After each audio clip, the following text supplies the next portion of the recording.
The Texas Tribune sharing photos of a new center in West Texas. This for immigrant children separated from their parents under the Trump administration's zero-tolerance policy. Now, critics, they're calling this a tent city because of the temporary buildings that are being used here.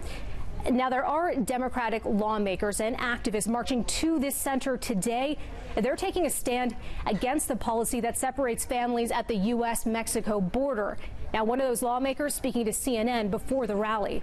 Things have to be really bad for you to leave Honduras, travel 2,000 miles with your child, to literally take your and your child's life into your own hands and hope that you'll make it here. Once you get here, to try to request asylum only to find that your child will be taken from you.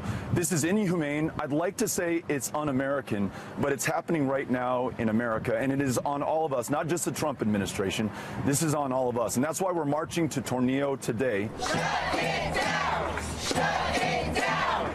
Today's march and a similar rally in New Jersey come after the Department of Homeland Security confirmed the U.S. government has separated nearly 2,000 children from their parents at the border between April 19th through May 31st of this year, after U.S. Attorney General Jeff Sessions announced a zero-tolerance policy in which all those apprehended entering the U.S. illegally would be criminally charged.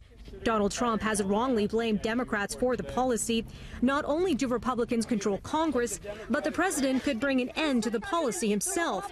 Today, White House advisor Kellyanne Conway pushed back against allegations that children are being used for political purposes.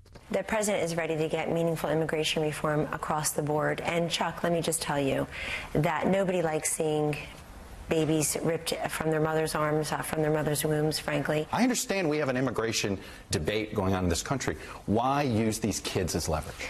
Well, I certainly don't want anybody to use these kids as leverage. I saw a headline that breathlessly screamed as much, and I object to that very forcefully.